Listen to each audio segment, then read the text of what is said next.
Give you guys a quick look at what we got here. When you buy the MHI Turbo, they give you a Honda flash, but we already have a custom tune, so we're not going to need that, but that's cool to have. And we also got a bunch of hardware, the gaskets for the turbo, the downpipe, the turbo inlet, turbo outlet, new studs. We're not going to use those because we have the titanium ones. We have some OEM oil drain, oil feed, gaskets. So this is going to be everything that you need to do the turbo swap. And I highly recommend that you use only the OEM gaskets if whatever turbo you buy does not come with the gaskets. And what I'm talking about is the oil feed, the oil drain gaskets, like these little black ones here. And this green one here, that's for the oil feed to prevent any like large chunks of stuff going into your turbo feed. But I guess the turbo gasket for the exhaust and stuff like that, that should be fine as long as it's multi-layer steel like that. But that is very important. And here is the new turbo. Comes with a bypass valve, but we're replacing this with the boom bomb one that we got. And check out that compressor wheel. I think they use either billet aluminum or Inconel for that. And what I like about the MHI one Turbo 2, you can see, comes with the wastegate actuator already installed. So that is nice to have. So you don't have to transfer it from your existing turbo. Awesome turbo. If you guys need this, I'll put the link in the description to where you can buy it on our website as well. So starting in the engine bay, pop that hood. And first step is to get the car on quick jacks or jack stands, because we have to remove the belly pan that is the access for the lower downpipe bolts. It's the same belly pan that you take off to get to the oil filter. It's very easy to do. It comes off with like 4 screws and some other flathead twist screws that lock in. So once that's off, then you're gonna come back to the top of the car, and just in a nutshell of what goes on, intake, all this can stay. What we're gonna do is remove the turbo inlet pipe that goes on top of the turbo, and that's gonna give us access to removing the downpipe. But first thing we have to do, O2 sensor comes out, 22 millimeter socket, specifically for O2 sensors. You gotta get that. And we also have to remove this heat shield, which is held in by, I think, 12 or 13 millimeter bolts. There's like 3 of them, 1, 2, and 3. Then we get access to the downpipe. We're going to remove the nuts holding the downpipe to the turbo. And we already have the titanium ones installed, so it's going to be very easy. And then on the bottom of the car, there's 5 14 millimeter bolts that hold the downpipe onto the block and also the front pipe. And then once that's off and the O2 sensor's off, the downpipe pulls right up and out of the car. Then we'll have access to the turbo. Then we're going to clamp the radiator hoses for the coolant lines so that fluid doesn't drop all over the place. Put down some, towels you don't care about, some cardboard, a drain bucket, whatever you need to do to protect your floor from getting coolant everywhere. And inside the engine bay is also helpful. So just get some like old beat up towels that you can just put in here and you don't care about and throw out after. Then we'll remove this. We'll have to remove some vacuum lines. The wastegate actuator plug has to come out. And then from there are some oil feed and oil returns that are on the bottom of the turbo that just unhooks from the belly pan of the oil pan of the car. All right, let's get started on this disassembly. Got my electric ratchet. We're going to take off the turbo inlet, which is held in by a bunch of hose clamps. Then we're going to go ahead and remove the O2 sensors. You're going to need a special O2 socket to get that top one off. It's got to be a pretty thin wall in order to get around the little basket that it sits in. And then we're going to go ahead and remove the 14 millimeter nuts on the turbo and all of the vacuum lines held down to the turbo inlet. And then don't forget the 12 millimeters on the inlet. All right, guys, so here is a good look at the MHI Turbo. Took it out of the bag, and we have titanium studs. So we're just gonna thread these in.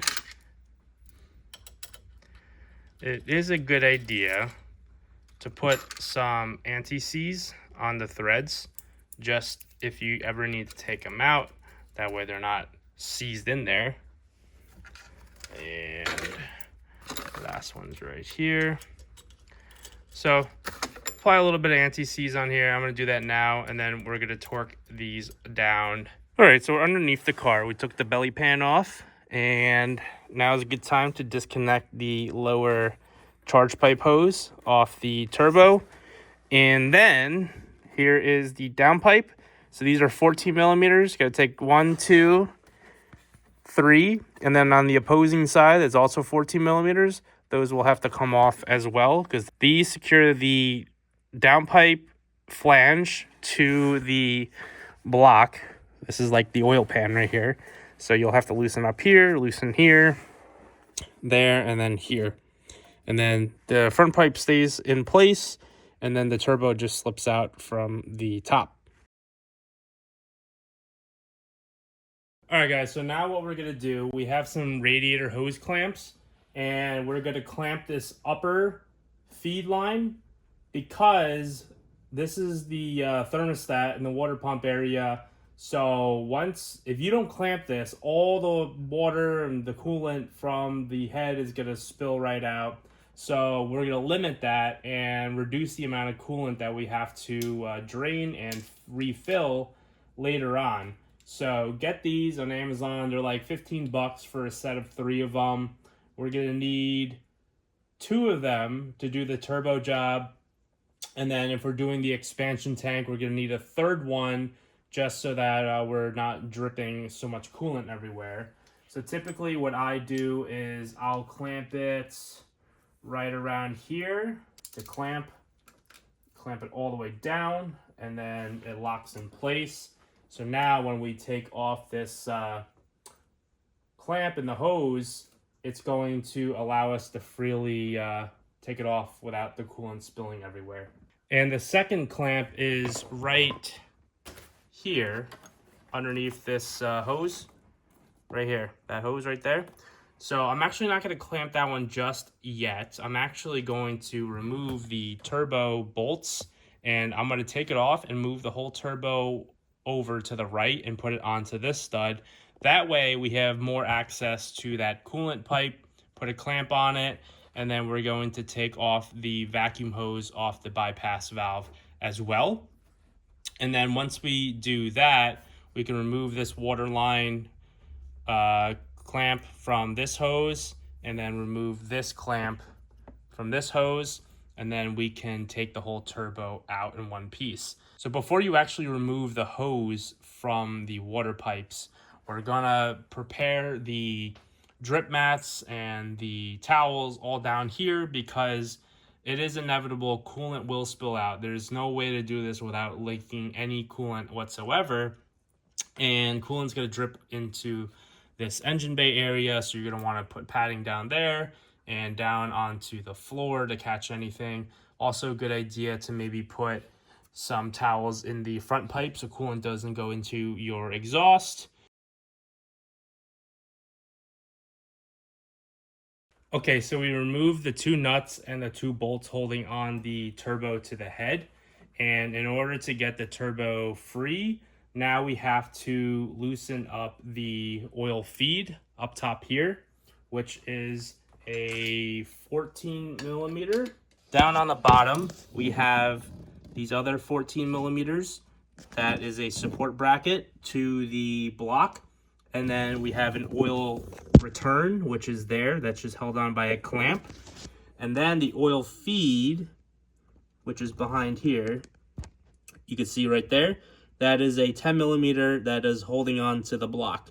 So we're going to remove all those pretty quickly, and then the turbo will come free, and then we can move it over and take off the water lines and the vacuum hoses over here.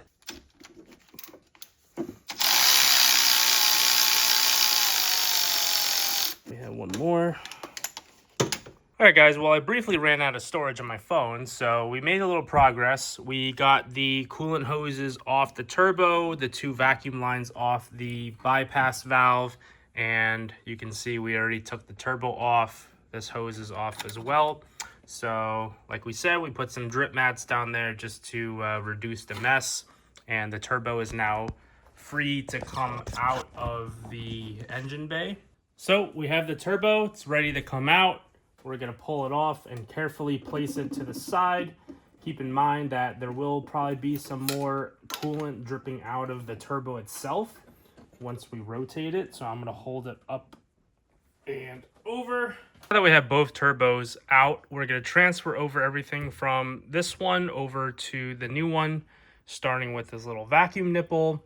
Then we're going to take the Boomba bypass valve, transfer it over here, take this one out, and the water pipe over here, and then the turbo outlet and the oil drain tube. So everything transfers over, basically 1-to-1 dimensions. Alrighty, check it out, guys. We have the new turbo all assembled. Everything is torqued to spec.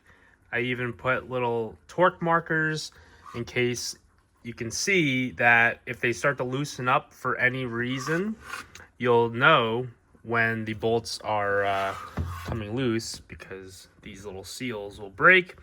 And it's a pretty cool tube. If you guys are interested in what it's called Viz Torque. One tube on Amazon, I think it was like $10. But if you guys are doing technical work where you got to torque everything down, and especially if you're getting paid for this kind of work, very important to do this on everything, so that way in the future you'll know if stuff is coming loose. And you could even go as far as doing it on the little wastegate bolts too. This came torqued already from factory, so I might just mark it with a red marker just to be safe. But everything that we're touching, like these bolts, everything, Viz Torque, very nice. What I'm going to do is put it on the side like this, so that way we can start to get all of our turbo hoses and vacuums lined up, ready to go. Like that. Before you do this, make sure you have your turbo gasket on as well. I have the turbo, everything is torqued down to spec, and we put down the lower charge pipe coupler, torque that down as well, and all the vacuum hoses on the turbo are secured. And we also put the coolant hoses back on, clamps are on. So really now it's just time to button everything up. On the lower end of the turbo, we have to put the oil feed on. The turbo drain, just got to clamp it onto the little nipple. And another good thing to do, we have a new screen for the oil feed. And over time, this gasket will crush and crush and crush. And if you take it off more than once, honestly, you should change it every time you take it off. But this gasket looks like still has some life left in it. But we're going to put a new one in anyway because the customer supplied it. So we're just going to get a little pick and pop it out like that. So we have our old one, and now we're going to put in our new one just like that. Very simple. And now we can put the oil feed back onto the turbo, and the bottom bolt is going to be 9 foot-pounds. The top one is going to be 22, I believe. So the best way to do this is the original OEM, not original, but new OEM gasket, and it's going to go on something like that. This way it makes it easier for us to actually bolt it down because it's not moving around all over the place. So very, very important. The Kuro turbo is ball bearing, so you can see the hole for the oil feed is a lot smaller because it uses less oil. Too much oil, the ball bearing turbo will smoke. This is the one for the MHI, and the factory one, the journal bearing, so it's got a larger hole for the feed. So we're gonna make sure we use this one.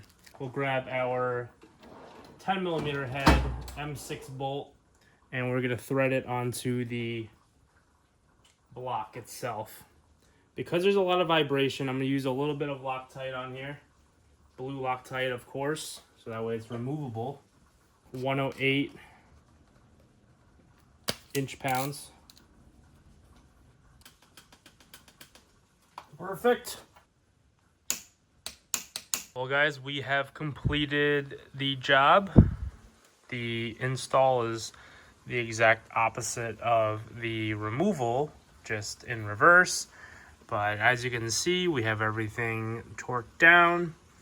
And in order to prime the turbo with oil, what I did was I unplugged all the coil packs and I just let the starter crank for about 5-10 seconds. Do that like 3 times, and then that way it's feeding oil through the turbocharger, because it's a brand new turbo. That way the seals are being lubricated before it really fires up and starts spinning at thousands of RPMs.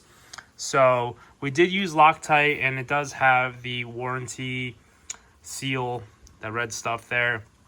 So I'm not gonna let it build up heat until it cures overnight.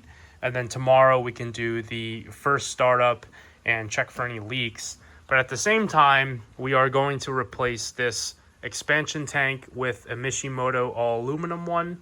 So that will be tomorrow's job, as we're bleeding the coolant, because air gets into the system when you do the turbo, because you're draining some coolant. So tomorrow it's going to be very simple. We're going to clamp this hose, clamp this lower hose, and then we're going to drain this into just a clean bucket, because we can reuse the coolant inside, and then basically just reinstall it. It's held in by some 10mm bolts. Very, very straightforward install for that. Well, I hope you guys enjoyed that tutorial. Changing out the turbo on your Type R is really not all that hard. The only difficult part is if you still have the factory downpipe studs, or the studs going from the turbo onto the head. If the car is on the older side, just make sure that you're doing a lot of penetrant and a lot of heat on those hardware, because they do tend to snap. In the head, they can snap. In the turbo, they can snap. They can snap the stud off the turbo, and then you got to drill it out. If you do have to drill out, make sure you have a really good right angle drill. I have the Milwaukee M12 with a extended life battery, and you also want some really good drill bits. I have the Milwaukee hard metal drill bits, which even those aren't the best. The best you really want is like Carbide, but they're really brittle and they're really expensive. They're not typically meant for hand drilling applications. They're meant for like drill presses, where they're, you know, stationary and there's not a lot of wobble.